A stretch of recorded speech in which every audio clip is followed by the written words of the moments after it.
राधे कृष्णा। जय बोलो गंगा मैया की जय। जय बोलो हिमाचल पर्वतराज की जय। जय बोलो आज की आनंद की जय। जय बोलो आज की आशीर्वाद की जय। जय बोलो भारत माता की जय। हर हर गंगे जयमा गंगे गंगे शरण। அழகா நேத்தி கங்கைக்கு எப்படி வந்தான் பரதன் அப்படின்றத பார்த்தோம். ரொம்ப அழகா ராமாயணம் ஒரு அழகா சொல்றது அப்படின்னா கம்பராமாயணம் கம்பன் இன்னொரு அழகா சொல்றார். இந்த குகப்படலம் எல்லாம் முடிஞ்சதுக்கு அப்புறமா கங்கை கான் படலம் அப்படின்னு பரதன் கங்கை கரை அடையிறத ரொம்ப அழகா கம்பன் வர்ணிக்கிறான். பூவிரி பொலன்கழல் பொருயில் தானையான் காவிரி நாடு அன்ன கழனி நாடு ஓரி ஓரி அப்படிதான் சொன்னது. தாவர சங்கமம் என்னும் தன்மய யாவையும் இறங்கிட கங்கை எய்தினான். ரொம்ப அழகான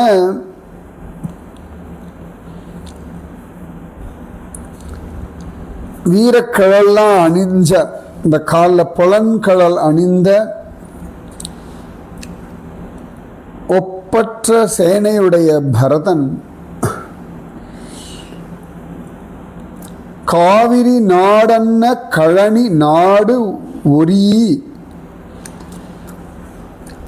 காவிரி நாட்டினால காவிரி நதியினால வளம் பெறும் தமிழகமான சோழ நாட்டை ஒத்த வயல்வளம் பொருந்திய கோசல நாட்டை விட்டு நீங்கி தாவரம் ஜங்கமம் என்னும் தன்மை யாவையும், அதாவது ஒரே இடத்துல இருக்கக்கூடிய தாவரங்கள், இங்கும் அங்கும் நகரக்கூடிய அலையக்கூடிய உயிர்கள், இவைகள் எல்லாரும் ஐயோ இப்படி இருக்கானே பாவம் அப்படின்னு இறங்கும்படியாக கங்கை கரையை அடைந்தான் அப்படின்னு ரொம்ப அழகா சொல்றார். அந்த கங்கை கரை அடைஞ்சுட்டாலாம் பரதன்லாம். என்ன அருஞ்சுரும்பு தம் இனத்துக்கு அல்லது கண்ணகன் பெரும்புணல் கங்கை எங்கனும் அண்ணல் வெங்கரி மதத்தருவி பாய்தலால் உண்ணவும் கொடையவும் உரித்தன்று ஆயதே. இந்த கங்கையினுடைய நீரை விட யானைகளோட மத நீர் ரொம்ப ஜாஸ்தியாக பெருகி அது ஒரு வெள்ளம் மாதிரி ஓடுறதான். அது அவ்வளோ யானைகள் வந்திருக்குன்னு அர்த்தம். அப்போ இந்த வண்டுகள்லாம் ஜோர் இந்த யானையினுடைய உடல் வெப்பம் அதிகமாக இருக்கும். அதனால வெங்கரி மதத்து அருவி பாய்தலால் உண்ணவும் குடையதும் உரித்தன்று ஆயதே. இந்த வண்டு கூட்டமெல்லாம் வந்து இந்த யானைகளுடைய மத நீரை குடிக்கிறதா. அவ்வளவு இருக்கா, கங்கையை விட அழகாக அதிகமாக இருக்கு அப்படின்னு. அடைந்த தேவர்த்தம் முடிவுற பறந்ததுவோர் முறைமை தேர்ந்திலம் நெடிது உயிர்த்து உண்டவும் நீந்தி நின்றவும் பொடிமிசை புரண்டவும் புறவி இட்டமே. ரொம்ப அழகா இந்த குதிரைகள்லாம் வந்த வேகத்தில் தூசி கிளம்பு இல்லையா, அது மேல் வரைக்கும் ஆகாசம் வரைக்கும் போய் இந்த ஹோம புகையெல்லாம் தேவர்கள் பக்கத்தில் நெருங்கும்படியாக இந்த குதிரைகளுடைய காலடினாலே உண்டான புழுதி தேவர்களுடைய லோகம் வரைக்கும் போயாச்சு. எல்லா பக்கம் குதிரைகளாக இருக்கா மாதிரி அவ்வளோ குதிரைகள் வந்திருக்குன்னு. பாலையை நிறத்தொடு பண்டுதான் படர் ஓலையை நெடுங்கடல் ஓடிற்று இல்லையால் மாலையை நெடுமுடி மன்னன் சேனையாம் வேலையை மடுத்தது அக்கங்கை வெள்ளமே. என்னாச்சா, இந்த பரதனுடைய சேனை கடல் வந்ததாம். அதில் இத்தனை சேலைகள்லாம் இத்தனை சேனைகள் எல்லாம் ரொம்ப தாகமாக இருக்கும் இல்லையா? மனிதர்கள், குதிரைகள், யானைகள். இந்த கங்கை வெள்ளம் எப்படி இருக்குன்னா பால் போன்ற வெண்மை நிறத்தோட ஓடுறது. பாலே நிறத்தொடு பண்டுதான் படர் ஓலையை நெடுங்கடல் ஓடிற்று இல்லையால். இந்த கங்கா ஜலம் நேர கடலுக்கு போகும் இல்லையா? இப்போ நடாச்சுன்னா கடலுக்கு போகிறதுக்கு தண்ணி இல்லையா கங்கையில். ஏண்டான்னா பரதனுடைய சேனையினுடைய ஆட்கள், குதிரைகள், யானைகள் எல்லாம் குடித்ததுனால கங்கையின் வெள்ளமே குறைந்ததாம். அது அவ்வளோ பெரிய சேனையோட பரதன் வந்தான் அப்படின்னு. அப்ப அந்த சேனை வந்துடுத்து அப்படை கங்கையை அடைந்த ஆயிடை துப்புடை கடலின் நீர் சுமந்த மேகத்தை ஒப்புடை அண்ணலோடு உடற்றவே கொலாம் இப்படை எடுத்ததென்று எடுத்த சீற்றத்தான். பரதனுடைய சேனையை பார்த்தான் குகன். பரதன் கங்கையினுடைய வடக்கரையில் இருக்கான், குகன் தென்கரையில் இருக்கான். என்னடா அது ஏதோ புழுதியெல்லாம் வர்றதே, ஒரே சப்தமெல்லாம் கேட்கறத பார்த்தா கோபம் வர்றதான். என்னடா அது, இது என்ன இப்படி பெருசா வந்திருக்கு? அந்த ராமனோட சண்டை போடுறதுதான் வந்திருக்கானோ இவன்? துப்புடை கடலின் நீர் சுமந்த மேகத்தை ஒப்புடை அண்ணலோடு. அதாவது பவளமுடைய கடல்ல இருந்து நீரை முகந்த மழை பெய்யக்கூடிய கருமேகத்தை ரூபம் போல ஒப்புடை அதனுடைய அந்த ராமனை போர் செய்வதற்காகவே வந்திருக்கான் அப்படின்னு கோபத்துல இந்த குகன் கோபப்படுறானோ. இந்த கோபத்துல எடுத்த சீக்கிரம் கோபத்தை அவனா என்னது இது அப்படின்னு கோச்சுக்கிறானா.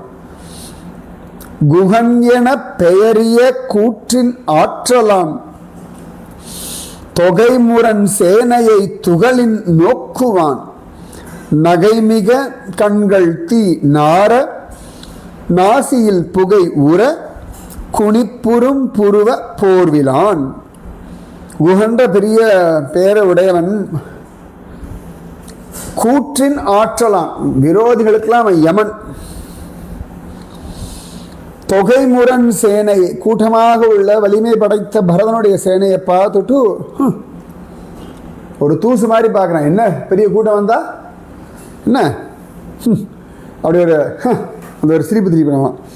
தொகைமுரண் சேனையை துகளின் நோக்குவான். டஸ்ட் மாதிரி பார்க்குறான், தூசி மாதிரி. நகை மிக கண்கள் அப்படி ஒரு இலக்காரமாக, கண்கள் தீ நார, அப்படியே கண்கள்லேருந்து நெருப்பு தோன்ற, நாசியில் புகை உற. இந்த கோபத்தில் நாக்கில் மூக்கில் அப்படி பெருமூச்சு வர்றதான். அப்போ உடனே அப்படியே இந்த கோபத்தை புருவத்தை சுருக்குவான் இல்லையா, அதுவே வில்லு மாதிரி வளையறதான் அந்த புருவம். என்ன அனுபவம் பாருங்க. கம்பன் நிஜமாவே கவி சக்கரவர்த்தி தான் சொல்றான். அடுத்து மைவுற உயிரெல்லாம் இறுதி வாங்குவான் கைவுறு கவரையில் பிடித்த காலந்தான் 500,000 உருவம் ஆயின மெய்வுறு தானையான் வில்லின் கல்வியான். 25,000 பேர் உள்ளான்னு சொன்னா இல்லையா? அப்போ எவ்வளோ பேர் வந்தா என்ன? பாலெல்லாம் வாங்கிவிடக்கூடிய பலமுடையவன் குகன். கட்டிய கரிகையன் கடித்த வாயினன் வெட்டிய மொழியினன் விழிக்கும் தீயினன் கொட்டிய துடியினன் குறிக்கும் கொம்பினன் கிட்டியது அமரென கிளறும் தோழினான். நல்லா உடை வாழ இடுப்பில் கட்டி வச்சிருக்கான். கோபத்தில் பல்லால் உதட்ட கடிச்சுட்டு இருக்கான். வெட்டு ஒன்று தொன்று ஒன்று கடுமையாக பேசக்கூடிய மொழிகள் உடையவன். கோபத்தில் தீ மாறி விழிக்கும் விழி உடையவன். நல்லா உடுக்கி வச்சு அடிச்சான்னா எல்லாரும் அப்படி யுத்தம் பண்ணுறதுக்கு தயாராகிடுவாளாம். அப்படிப்பட்டவன் அவன். கொம்புவாதி முழங்கியாச்சுன்னா யுத்தம் கிளம்பிடுவாளாம். எல்லாரும் சிலிர்த்து எழுந்துருவாளாம். அப்படி ஒருத்தன் இந்த குகன் அப்படின்றார் கம்பன். சொல்லிட்டு அடுத்து சொல்றார், எலியலாம் இப்படை அரவம் யான் என ஒளிவுலாம் சேனையை உவந்து கூவினான். வலிவுலாம் உலகினில் வாழும் வள்ளுகிர் புலியலாம் ஓர் வழி புகுந்த போலவே. எலியலாம் இப்படை, இதெல்லாம் எலி. யான் அரவம், இந்த எலிகளெல்லாம் திங்கிற பாம்பு நான் என ஒளிவுலாம் சேனையை உவந்து கூவினான். நன்னா தன்னுடைய சேனையை பார்த்து அப்படி சத்தம் போட்டானா. வலிய நகத்தை உடைய புலிகள் எல்லாம் ஒரே இடத்துல ஒன்று சேர்ந்து வந்தா போல் அப்படி தன் வேகத்தோடு இருக்கானாம் இவன். மருங்கடை தென்கரை வந்து தோன்றினான் ஒருங்கடை நெடும்படை ஒல்லன் ஆர்ப்பினோடு அருங்கடை யுகந்தனில் அசனிமா மழை கருங்கடல் கிளர்ந்தென கலந்து சூழவே. அப்ப அவளுக்கெல்லாம் ரெடி பண்ணிட்டு எல்லாரும் ரெடியாக எப்போ வேணால் சண்டை போடலான்னு சொல்லிட்டு போகலான்னு முடிவு பண்ணுறானா. அதாவது நம்மளை தாண்டி எல்லாம் போயிடக்கூடாது. என்ன இருக்கோ சண்டை போடணும். கடியெறி கங்கையின் கரை வந்தோர்களை பிடி எரி பட என பெயர்த்தும் கூறுவான். துடியெறி நெறிகளும் துறையும் சுற்றுற ஓடியெறி அம்பிகள் யாதும் ஓட்டலி கடியெறி கங்கையின் கரை வந்தோர்களை பிடி எரி பட என பெயர்த்தும் கூறுவான். போர்படை அடிங்கோ, தென்கரையில் போய் பண்றது என்ன உண்டு எல்லாம் பண்ணுங்கோ. தோணிகள்லாம் ஒன்னோட ஒன்று சேர வேண்டாம். இந்த கங்கை கரையில் வந்தவாளை பிடி வெட்டி போட எல்லாரையும் அப்படின்னு கோபத்தில் இந்த குகன் சொல்றானா. அஞ்சனவண்ணன் என் ஆருயிர் நாயகன் ஆளாமே வஞ்சனையால் அரசி எய்திய மன்னரும் வந்தாரே செஞ்சரம் என்பன தீ உமிழ்கின்றன செல்லாவோ உஞ்சவர் போய்விடின் நாய் குகன் என்று என்னை ஓதாரோ. குகன் தன் சேனைகளுக்கு வீரவார் சொல்றானா. என் ஆருயிர் நாயகன் அஞ்சனவண்ணன், ராமபிரான் அரசு ஆளாமே. அஞ்சனவண்ணன் என் ஆருயிர் நாயகன் ஆளாமே. வஞ்சனையால் அரசு எய்திய மன்னரும் வந்தாரே. வஞ்சகத்தினால ராஜாங்கத்தை அடைஞ்ச மன்னன் வந்துட்டான், இந்த பரதன் வந்துட்டான். செஞ்சரம் என்பன தீ உமிழ்கின்றன செல்லாவோ. என்னுடைய தீய உழக்கூடிய நண்பர்கள் என்ன போகாதா? ஒருவேளை இவர்கள் என் அம்புக்கு தப்பி பழச்சி போயிட்டா நாய் குகன் என்றனை ஓதாரோ. உலகம் என்ன பார்த்து நாய் பய பரதனோட சேர்ந்துட்டு அண்ணனையே ராமனுக்கே கெடுதல் பண்ண சொல்ல மாட்டாளா? அதனால போய் சண்டை போடுவோம் அப்படின்னு ஆழ நெடுந்திரை ஆறு கடந்து இவர் போவாரோ, வேழ நெடும்படை கண்டு விலங்கிடும் வில்லாளோ, தோழமை என்று அவர் சொல்லிய சொல் ஒரு சொல் அன்றோ, ஏழைமை வேடன் இறந்திலன் என்று என ஏசாரோ. ஆழமும் பெரிய பெரிய அலைகளையும் உடைய கங்கையை அவங்க தாண்டி போயிடுவாங்களா? யானைகளை உடைய வேழ நெடும்படை சேனையை கண்டு நான் என்ன பயந்து ஓடுற ஆளா? ராமன் என்ன பார்த்து தோழமைன்னு ஒரு வார்த்தை சொல்லியிருக்கான. இந்த பரதனுக்கு போய் செத்து போயிட்டானா என்ன? ஐயா அப்படின்னு மாட்டலாம், அதெல்லாம் முடியாது அப்படின்ற மாதிரி கோபத்தில் கத்துறானா. முன்னவன் என்று நினைந்திலன் மொய்ப்புலி அண்ணான் ஓர் பின்னவன் நின்றனன் என்றிலன் அன்னவை பேசானில் என்னவன் என் இவன் என்னை இகழ்ந்தது இவ்வெல்லை கடந்ததன்றோ, மன்னவர் நெஞ்சினில் வேரம் விடும் சரம் வாயாவோ. இந்த பரதன் பகவான் அண்ணனை என்னுடைய முன்னவன் நினைச்சதில்லை. கூட புலிமா இருக்கக்கூடிய லக்ஷ்மணன் போயிருக்கான், அதெல்லாம் தோண மாட்டேங்குது இவனுக்கு. அவளையும் கவனிக்கல, நடுவில் இருக்கக்கூடிய என்னையும் ஒரு பொருட்டாக மதிக்க மாட்டேங்கிறான். இந்த எல்லையை கடந்து போனால் தானே அவன். இந்த வேடர்கள் விடுகின்ற அம்புகள் என்ன ராஜாவோட மார்பில் போயாதா பாயாதா? என்ன நினச்சிருக்கான் அவன்? பாவமும் நின்ற பெரும் பழியும் பகை நண்போடும் ஏவமும் என்பவை மண் உலகு ஆள்பவர் என்னாரோ, ஆவது போக என் ஆறுயிர் தோழமை தந்தான் மேல் போவது சேனையும் ஓர் ஆர் உயிரும் கொடுபோயன்றே.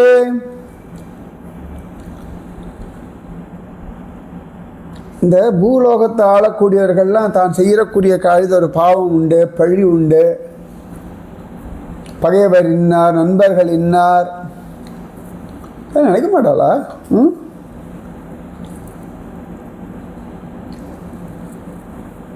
என்ன மீறி தானே போனோம், என்ன மீறி எப்படி போயிட முடியும்?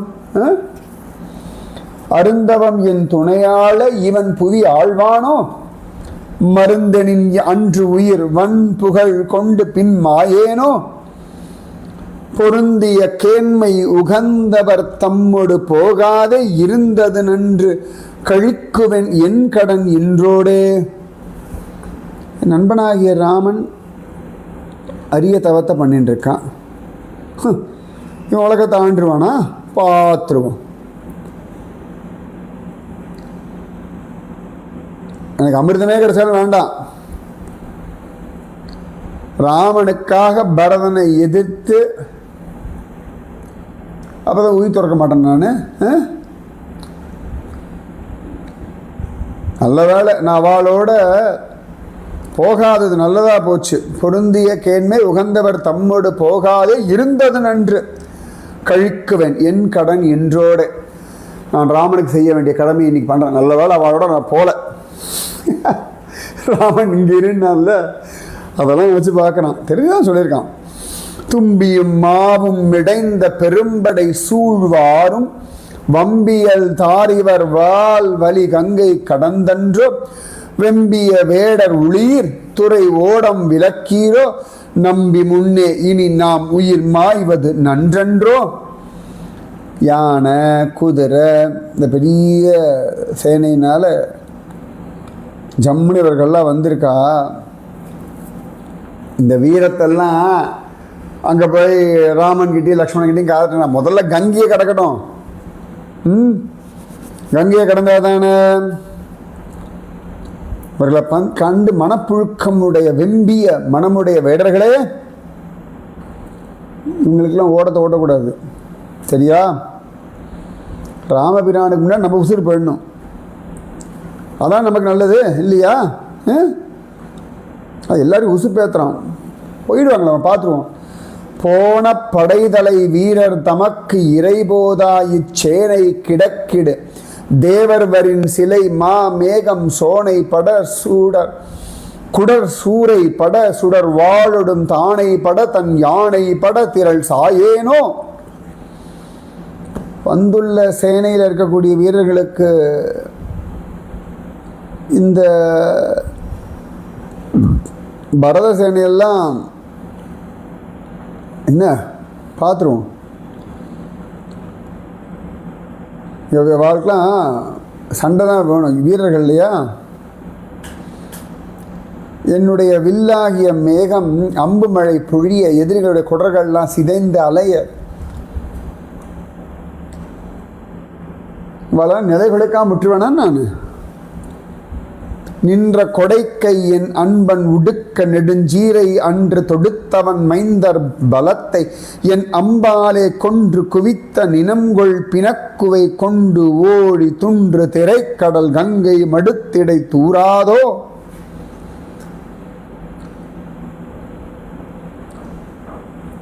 ராமன் பெரிய மர உரியெல்லாம் கொடுக்குமாறு கொடுத்தா இந்த கைகேயி.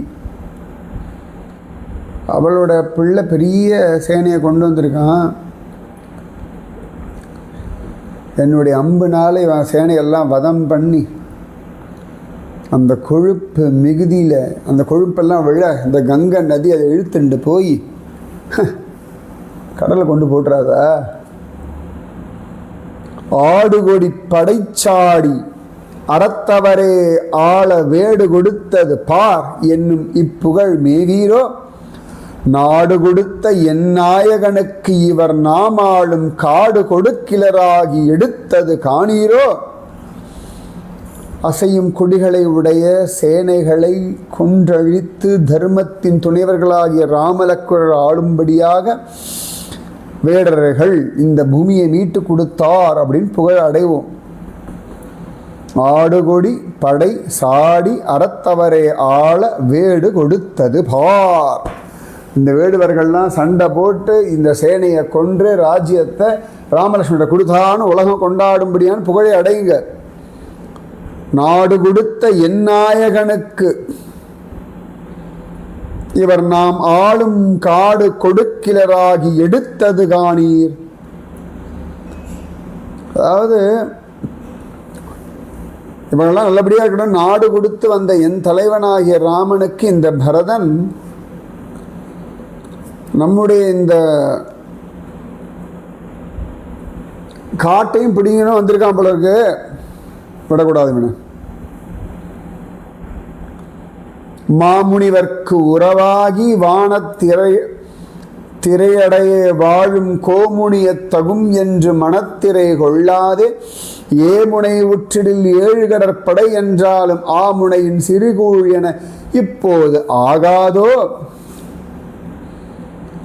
பெரிய தவசியர்கள்லாம் பெரிய தவமுனிவர்களுக்கெல்லாம் பந்து ஆயிட்டான். பணத்தில் வாழக்கூடிய என் ராமன்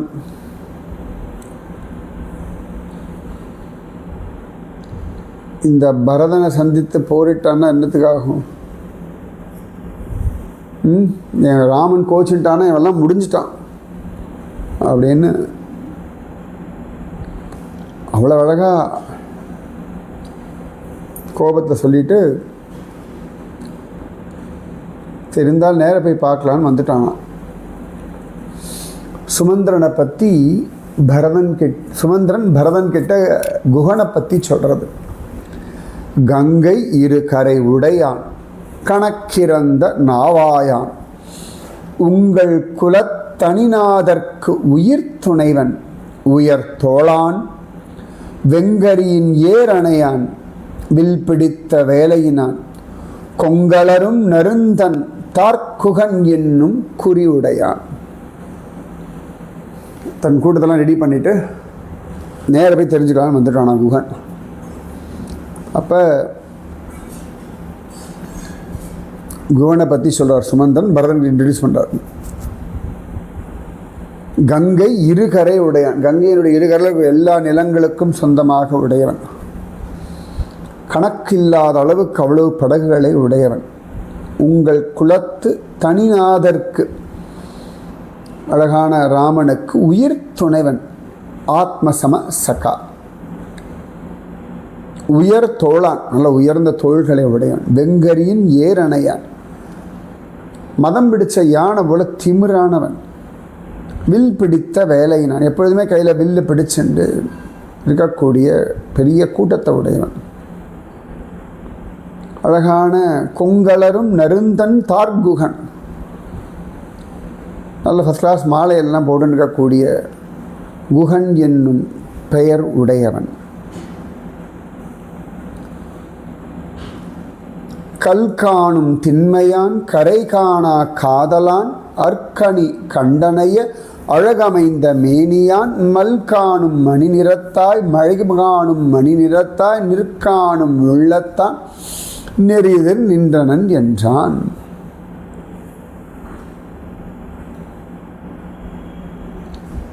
அந்த குகனுடைய ஒரு கண்டினியூஷன் இது. மற்போரில் நல்ல திடமான தோள்களை உடையவன், கார்மேனி நல்ல கனகரேல்னு இருக்கான், மலை மாதிரி திமிரான உடம்பு உடையவன், ராமனிடத்துல கரை காணா காதலான். இவனுக்கு ராமன் மேலே இவனுக்கு இருக்க அன்புக்கெல்லாம் எல்லையே கிடையாது. கரை காணா காதலான், என்ன அழகான வார்த்தை பாருங்க கம்பனோடது. வடிவத்தை பார்த்தா இருள் மாதிரி இருக்கக்கூடிய கருத்த மேனி,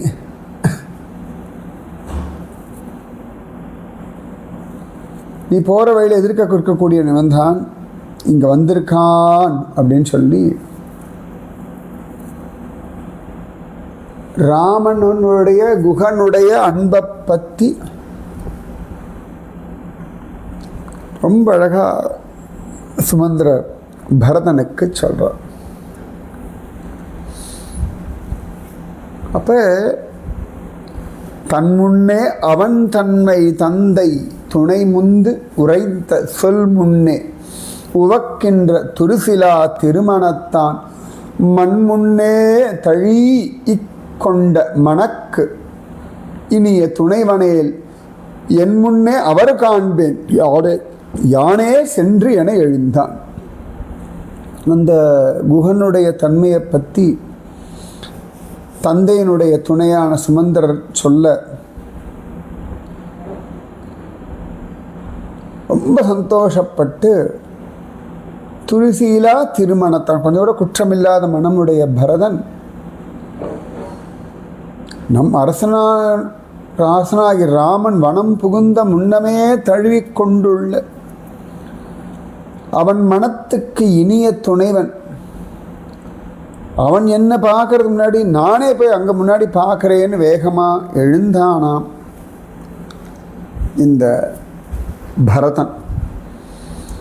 என்றெழுந்த தம்பியோடும் எழுகின்ற காதலோடும் குன்றெழுந்து சென்றது என குளிர் கங்கை கரை குறுகி நின்றவனை நோக்கினான் திருமேனி நிலை உணர்ந்தான் துன்று கரு நறுங்குஞ்சி எயினர் கோன் துண்ணென்றான். அப்படி சொல்லி பரதன் எழுந்து சத்ருகனோட அவ்வளோ அழகாக ஆசையோடு வரதை பார்த்த எப்படி இருக்குன்னா, குன்று எழுந்து சென்றது என ஒரு மலை புறப்பட்டு சென்றது போல வரானா. குளிர் கங்கை கரை குறுகி, குளிர்ச்சி மிகுந்த கங்கையின் வடகரையை அணுகி அழகா நின்ற பரதனை நோக்கிய குகன் கண்ணால் பார்த்தானா, பரதனுடைய திருமேனியுடைய வாட்டத்தை பார்த்தானா. அதாவது இவன் நினைச்சது பரதனை திமிர் பிடிச்சவன் அகம்பாவி அப்படின்னு நினச்சா, இவனுடைய நினப்புக்கு மாற பரதன் வாடி வதங்கி ஐயோன்னு இருக்கானா. இல்லை ராமன் எழுந்தால் லக்ஷ்மணன் எழுந்த மாதிரி பரதன் எழுந்தாலும் சத்ருகன் எழுந்துக்கானா. அப்போ ராம லக்ஷ்மண பரத சத்ருகன்ன்றத புரிஞ்சுட்டானாம் இந்த குகன். வற்கலையின் உடையானை மாசடைந்த மெய்யானை நற்கலையில் மதியென்ன நகை இழந்த முகத்தானை கல்கனிய கணிகின்ற துயரானை கண்ணுற்றான் வில் கையினின்று இடைவீழ விம்முற்று நின்று ஒழிந்தான். மர உரிய உடுத்தின்றிருக்க வற்கலையின் உடையான், வற்கலா சொல்ல அந்த வற்கலையின், அதுதான் மர உரிய உடுத்தின்றிருக்கவனை, புழுதி படிஞ்ச உடம்பு, முகத்தில் ஒரு சந்தோஷம் இல்லை, ஒரு சிரிப்பில் நகை இழந்த முகம். குகன் அவனை பார்த்த உடனே அவன் கையில் இருந்த வில் தானாக விழறதான். துன்பம் வந்துடுத்தான், ஒன்றும் சொல்ல முடியும், அப்படியே வருத்தப்பட்டு நிற்கிறானாம் குகன். அப்படின்னு நம்பியும் என் நாயகனை ஒக்கின்றான், அயல் நின்றான் தம்பியையும் ஒக்கின்றான், தவவேடம் தலை நின்றான், துன்பம் ஒரு முடிவு இல்லை திசை நோக்கி தொழுகின்றான், எம்பெருமான் பின் பிறந்தார் இழைப்பரோ பிழைப்பு என்றான். இந்த பரதன் ராமன் மாதிரியே இருக்கான். நம்பியும் என் நாயகனை ஒக்கின்றான், அயல் நின்றான் தம்பியையும் ஒக்கின்றான். சத்ருகுணன் லக்ஷ்மணன் மாதிரியே இருக்கான். இந்த பரதன் தவவேடம் போட்டு இருக்கான், ராவண போல மரபுரி தரிச்சுட்டு இருக்கான். இந்த பரதன் படுற துன்பத்துக்கு எல்லையே இல்லையே, துன்பம் ஒரு முடிவு இல்லை. ராமன் போன திசையை பார்த்து பார்த்து தொழுகின்றான். எம்பெருமான் பின் பிறந்தார் இழைப்பரோ பிழைப்பு. ஐயோ, இவன் போய் என் ராமனுக்கு தப்பு செய்வான்னு நான் நினைச்சேனே, நான் பண்ணது தவறாச்சே, ஐயோ அப்படின்னு குகன் வருந்தரானான். இந்த பியூட்டிஃபுல் இல்லையா? ஸோ இன்னைக்கு முழுக்க அந்த குகன் அவனுடைய வைபவங்களை கம்பன் சொன்ன விதம். மீதி விஷயம் நாளைக்கு. ராதே கிருஷ்ணா. जय बोलो गंगा मैया की जय, जय बोलो आज की आनंद की जय, जय बोलो आज की आशीर्वाद की जय, जय बोलो हिमाचल पर्वतराज की जय, जय बोलो भारत माता की जय, जय बोलो गुह पेरुमाल की जय, जय बोलो भरत शत्रुघ्न की जय, जय बोलो कवि चक्रवर्ती कंबनुक्कु जय. राधे कृष्ण.